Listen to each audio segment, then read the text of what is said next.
Hello friends, আমি তোমাদের দেখিয়েছিলাম আমাদের গাছের কি ফল হয়েছে। তো চলো আমি মানে তোমার কলা গাছ যেটা হয়েছিল, তো কলা গাছে কলাগুলো পেকে গেছে, তো এক গামলা কলা বেরিয়েছে। চলো তোমাদেরকে দেখাই।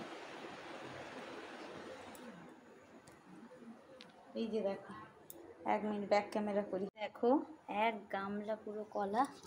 এই যে দেখো, সিঙ্গাপুরি কলা, একদম ফ্রেশ, ঘরের গাছের। তো গাছ পাকা ফলের সুগন্ধটা অনেকটাই মিষ্টি। আর একদিনে আর কতটুকু আর খাবো, তো যতটা পেরেছি খেয়েছি, জানো অনেকটাই সুস্বাদু আর খুব মিষ্টি। আর এই সিঙ্গাপুরি কলার তো একটা নমুনা জানেন, শক্ত শক্ত থাকতেই খেয়ে নিতে হয়, বেশি পেকে গেলে নষ্ট ছাড়া আর কিছুই না, খাওয়া যায় না। আত্মীয় স্বজনের বাড়িতে দেওয়া হয়েছে, আর আমি যতটুকু পেরেছি খেয়েছি, কারণ ওই একটা দিনই তো, সামনের সপ্তাহে এলে তো আর পাবো না, ফ্রিজেও তো রাখা যাবে না। যাই হোক, সকলে এইভাবে পাশে থেকো, আমার ভিডিওগুলো দেখতে থাকো। আমার যদি গ্রামের ভিডিওগুলো তোমাদের ভালো লাগে তাহলে বলো, আর নতুন হয়ে থাকলে প্লিজ সাবস্ক্রাইব করে দিও। টাটা, সকলে ভালো থাকবে।